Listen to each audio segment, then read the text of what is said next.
بسم اللہ الرحمن الرحیم۔ السلام علیکم دوستو، دنیا بھر کی خبروں میں آج آپ سنیں گے، لیکن اس سے پہلے اگر ہو سکے تو لائک اور سبسکرائب کا بٹن ضرور دبا لیں۔ شکریہ۔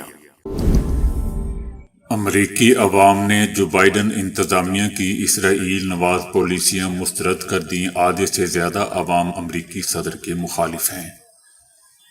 اسرائیل نواز پالیسیوں کے باعث اس بات کے امکانات کم نظر آ رہے ہیں کہ کیا جو بائیڈن اگلی بار امریکہ کے صدر منتخب ہو پائیں گے۔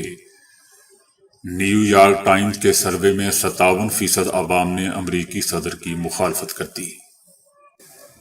شہریوں کی اکثریت کی جانب سے امریکی حکومت سے اسرائیل کو اسلحے کی فروخت بند کرنے کا مطالبہ کیا گیا ہے۔ نیو یارک ٹائمز کا کہنا ہے کہ نوجوان ووٹرز نے سب سے زیادہ مخالفت میں رائے دی ہے۔ موجودہ رائے عامہ سے جو بائیڈن کے لیے دوبارہ صدر بننا مشکل ہوگا۔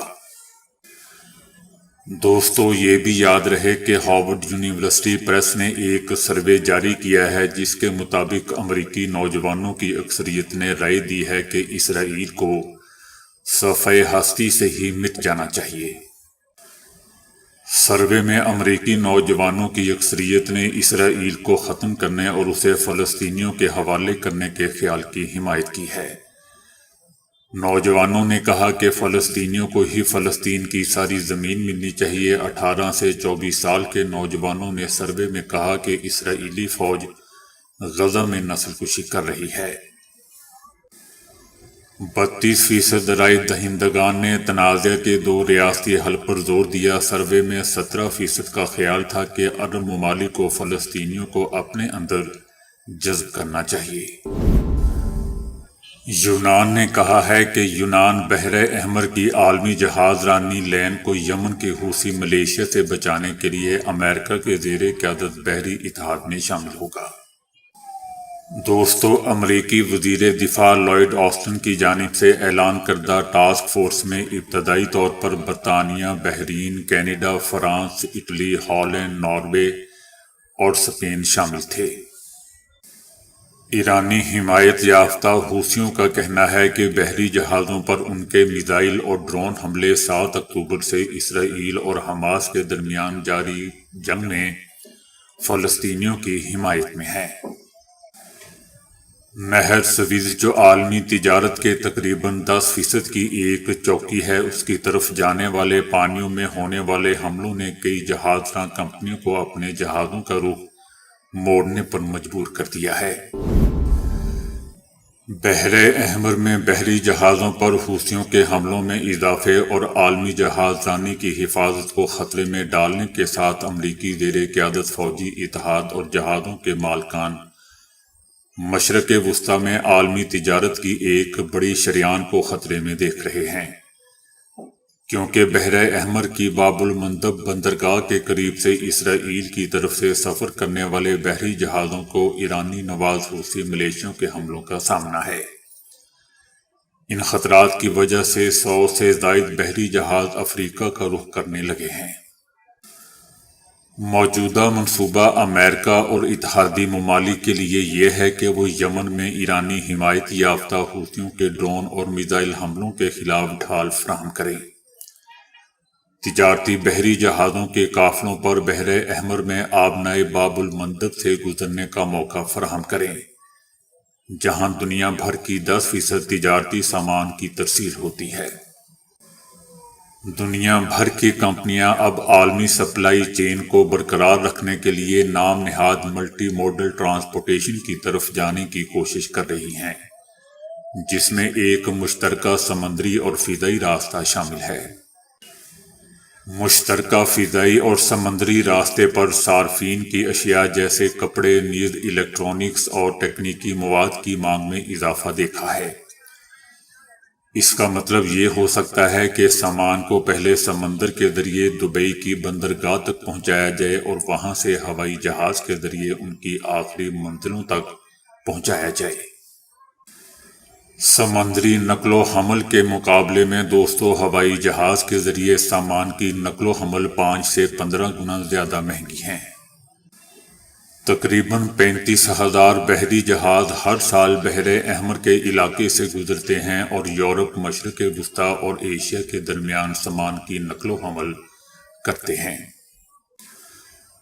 ایک توسیع شدہ خطرے کے تناظر میں افریقہ کے ارد گرد منتقلی کے اخراجات میں اضافے کی وجہ سے یورپ جانے والے ایندھن اور سامان کی قیمتوں میں نمایاں اضافہ ہوگا، جو آمد کی بندرگاہ کے لحاظ سے ٹرانزٹ میں تقریباً 30 دن کا اضافہ کر سکتا ہے۔ امریکہ لے جانے کے لیے کمپنیاں ہندوستان سے کپاس، الیکٹرک ٹوتھ برش اور چائنا، سری لنکا اور دیگر سے جوتے حاصل کرنے کے لیے اس راستے پر انحصار کرتی ہیں۔ غزہ کی پٹی کے جنوب میں واقع خان یونس میں فوجی آپریشن جاری ہے۔ اسرائیل نے اس شہر کے ایک بڑے علاقے کو خالی کرنے کا حکم دیا ہے، جو کہ جنوبی غزہ کی پٹی کا سب سے بڑا شہر ہے، جہاں 2.5 ماہ سے جاری جنگ سے بے گھر ہونے والے بہت سے فلسطینی پناہ لیے ہوئے ہیں۔ اقوام متحدہ کے رابطہ دفتر برائے انسانی امور نے کہا ہے کہ اسرائیلی فوج نے خان یونس کے علاقے کے تقریباً 20% پر محیط علاقے کو فوری طور پر خالی کرنے کا حکم دیا ہے۔ خان یونس کے ایک علاقے پر اسرائیلی بمباری میں 25 افراد شہید ہوئے ہیں۔ اسرائیل اور حماس کے درمیان جنگ شروع ہونے کے بعد غزہ کی پٹی میں 20,000 افراد شہید ہو چکے ہیں، جن میں 8,000 بچے اور 6,200 خواتین شامل ہیں۔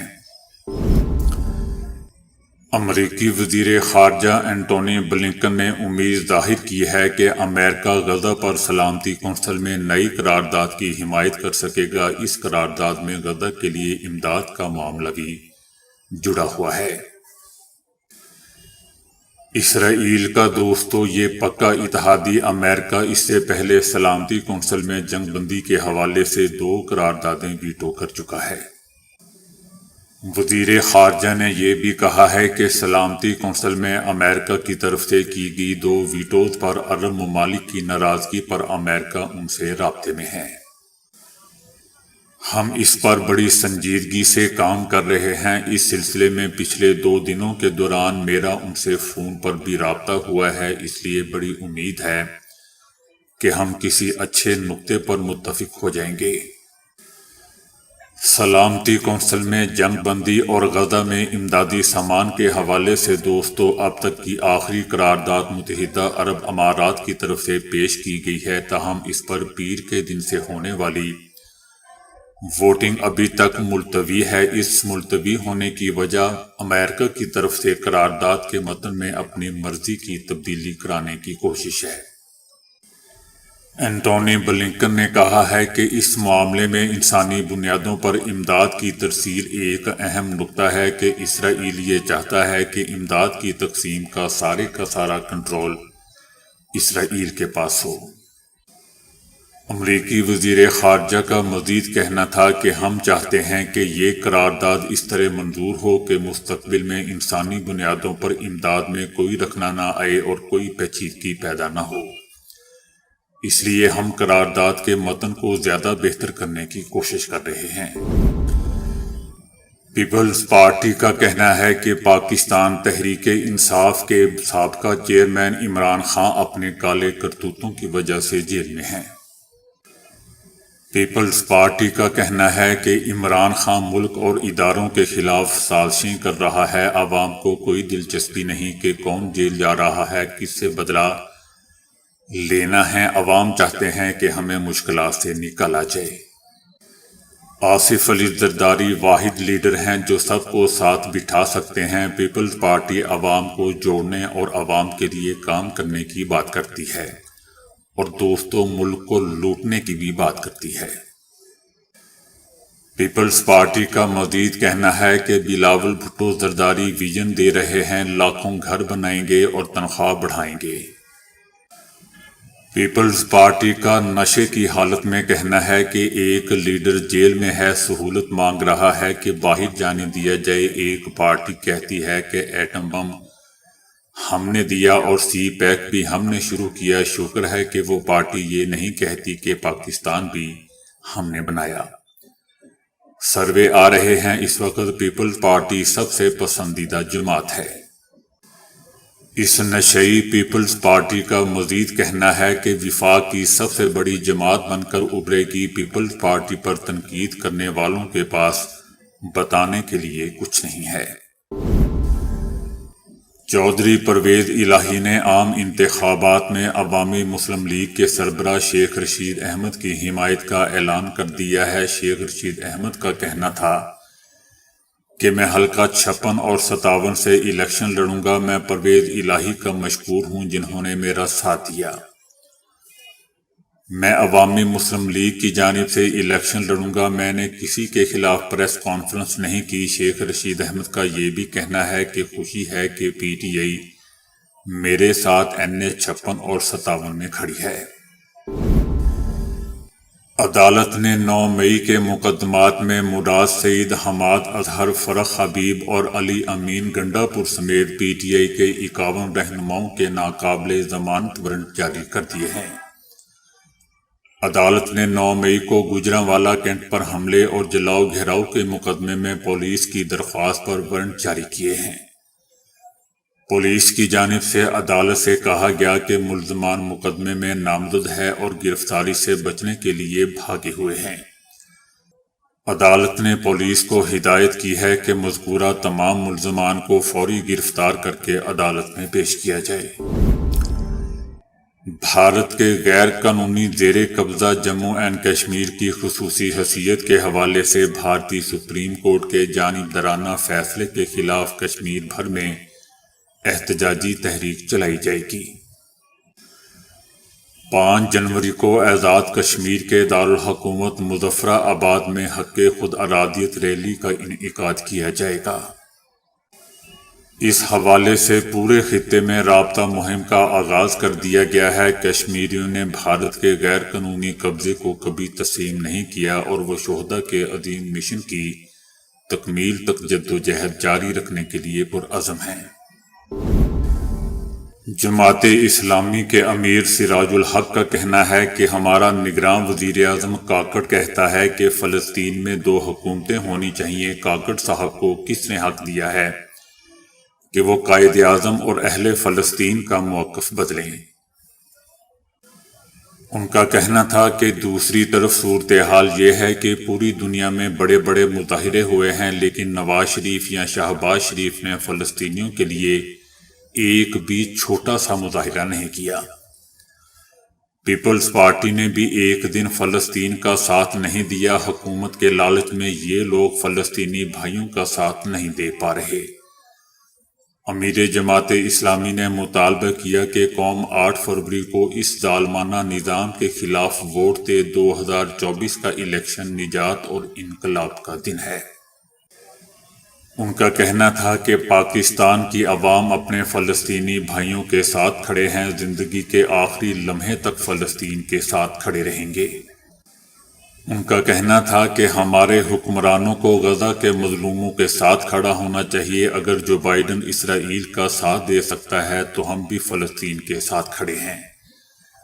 اگر آج فلسطین کا ساتھ نہ دیا گیا تو عرب ممالک سمیت یہ آگ ہم سب کو نگل جائے گی۔ جمعیت علماء ہند کے صدر مولانا ارشد مدنی نے کہا ہے کہ ملک کے سماجی تانے بانے سے چھیڑ چھاڑ ملک کو تباہ کر دے گی۔ اس طرح کی کوئی بھی کوشش ملک کے لیے جمہوری ڈھانچے کے لیے ایک سنگین خطرہ ہے۔ ان کا کہنا تھا کہ ہندوستان صدیوں سے مختلف مذاہب اور تہذیبوں کا مرکز رہا ہے۔ امن و اتحاد رواداری اس کی روشن روایت رہی ہے، مگر اب کچھ طاقتیں اقتدار کے الزام میں صدیوں پرانی اس روایت کو ختم کرنے کے درپے ہیں۔ ان کا کہنا تھا کہ امن و اتحاد سے زیادہ انہیں اپنا سیاسی مفاد اور اقتدار عزیز ہے۔ یہی وجہ ہے کہ آئے دن نئے نئے مذہبی نوعیت کے ایشوز کو اچھال کر امن اور اخوت کی زرخیز زمین میں نفرت کے بیج بوئے جا رہے ہیں۔ اس سماجی تانے بانے کو اب توڑ دینے کی سازش ہو رہی ہے جس نے اس ملک میں رہنے والے تمام لوگوں کو ایک ساتھ جوڑ کے رکھا ہوا ہے۔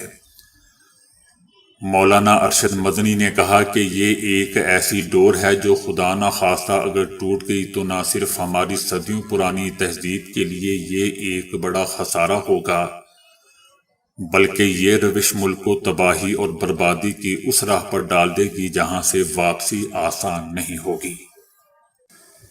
ان کا کہنا تھا کہ بھارت میں ایک مخصوص فرقے کو احساس کمتری میں مبتلا رکھنے کی غرض سے آئین کے فراہم کردہ تمام اختیارات اس سے چھین کر اکثریت کو خوش کرنے کی پالیسی پر کھلے طور پر عمل ہو رہا ہے۔ ایک ایشو ختم نہیں ہوتا کہ کوئی دوسرا ایشو اٹھا کر ایسا پروپیگنڈا شروع کر دیا جاتا ہے جس سے فرقہ وارانہ ماحول پیدا ہو جاتا ہے۔ انہوں نے کہا کہ بابری مسجد تنازعہ پر سپریم کورٹ نے اپنے فیصلے میں واضح طور پر یہ بات کہی ہے کہ مندر توڑ کر مسجد بنانے کا کوئی ثبوت نہیں ملا، لیکن اب کچھ فرقہ پرست لوگ اس کا سیاسی فائدہ اٹھانے کی کوشش میں مصروف ہیں۔ گیان واپی مسجد کے سروے کے بارے میں ان کا کہنا تھا کہ ہمیں سروے پر کوئی اعتراض نہیں ہے، ہمیں یقین ہے کہ اگر ایمانداری سے سروے ہوا تو وہاں سے کچھ بھی نہیں نکلے گا۔ اسرائیل اور فلسطین کے بارے میں ان کا کہنا تھا کہ اسرائیل نے وہاں غاصبانہ قبضہ کر رکھا ہے اور غزہ کے لوگ اپنی زمین کو آزاد کرانے کی جنگ لڑ رہے ہیں، انہیں تخریب کار کہنا غلط ہے۔ ان کا آخر میں کہنا تھا کہ اب بھارت میں نفرت اور تفریق کی یہ جو سیاست شروع ہوئی ہے یہ ملک کو ترقی نہیں بلکہ تباہی کے راستے پر ہمیشہ کے لیے لے جائے گی۔ امریکہ میں واقع پارک میں کریٹر آف ڈائمنڈز ایک ایسا مقام ہے جہاں معمولی فیس کی ادائیگی کے بعد سیر کی جا سکتی ہے اور قیمتی پتھر تلاش کیے جا سکتے ہیں۔ ایک شخص کینٹ کا کہنا ہے کہ 10 منٹ چلنے کے بعد انہیں کوئی چمکتی ہوئی چیز دکھائی دی جو اٹھانے پر شیشے کا ٹکڑا محسوس ہوئی، جس کو انہوں نے اپنے بیگ میں رکھ لیا۔ تھوڑی دیر بعد پارک کی انتظامیہ نے کینٹ اور اس کے ساتھیوں کو چیکنگ کے لیے روک دیا، جو کہ ایک معمول ہے اور ہر جانے والے کو چیک کیا جاتا ہے۔ اس شخص کا کہنا تھا کہ انہوں نے میرا بیگ بھی دیکھا اور اسی چیز جس کو شیشہ سمجھ کر میں نے بیگ میں رکھ لیا تھا اس کا معائنہ کیا گیا تو معلوم ہوا کہ وہ ایک ہیرا ہے۔ پارک کی انتظامیہ نے مجھے خوشخبری سنائی کہ وہ ہیرے کے مالک بن چکے ہیں۔ دوستو، اس شخص کو ملنے والا ہیرا 9.7 کیرات کا ہے، جو پارک کی 48 سالہ تاریخ میں دوسرا بڑا ہیرا ہے۔ پچھلے سال بھی ایک سکول ٹیچر نے یہاں سے 2.12 کیرات کا ہیرا تلاش کیا تھا۔ یہ ایک بڑی سکرین دکھانے والے گلاسز ہیں جسے پہن کر آپ کی آنکھوں کے سامنے ایک بڑی سکرین ظاہر ہو جاتی ہے، اور وہ بھی 140 انچ چوڑی سکرین، جسے کسی بھی سمارٹ فون، ٹیبلٹ اور لیپ ٹاپ سے جوڑا جا سکتا ہے۔ اس کے بعد اینک سمارٹ فون کی بیرونی سکرین بن جاتی ہے جو کئی فٹ بڑی ہوتی ہے، یعنی گلاسز پہن کر آپ اپنی آنکھوں کے سامنے سینما سکرین کا لطف اٹھا سکتے ہیں۔ دلچسپ بات دوستو یہ ہے کہ اس گلاسز میں ویڈیو پروسیسنگ کا کوئی نظام نہیں، بلکہ اینک بہت ہی ہلکی پھلکی ہے۔ اس کے اندر 2 عدد مائکرو OLED پینل لگے ہوئے ہیں جن کی ریزولوشن 1080 پکسل ہے۔ ان کی بدولت آپ نگاہوں کے سامنے ایک وسیع سکرین نمودار ہو جاتی ہے۔ اس طرح یہ ویڈیو ایپس اور گیمز کے لیے بہت زبردست ایجاد ہے۔ اسی طرح سر جھکائے بغیر آپ ورڈ اور دیگر ڈاکومنٹس پر کام کر سکتے ہیں۔ گویا یہ گلاسز آپ کو ایک بڑا اشتہاری بورڈ دکھاتی ہے جس سے ویڈیوز حقیقی انداز میں دکھائی دیتی ہے۔ بس آپ کو USB سے گلاسز کو جوڑنا ہوگا اور گلاسز روشن ہو جائیں گے۔ دوسری جانب گلاسز کا وزن صرف 100 گرام ہے اور اس کے اندر سٹیریو سپیکر نصب ہیں جو بہترین آواز سے سارا منظر مزید حسین بنا دیتے ہیں۔ تو دوستو ابھی کے لیے اتنا ہی۔ ویڈیو کو لائک اور شیئر کرنے کا بہت بہت شکریہ۔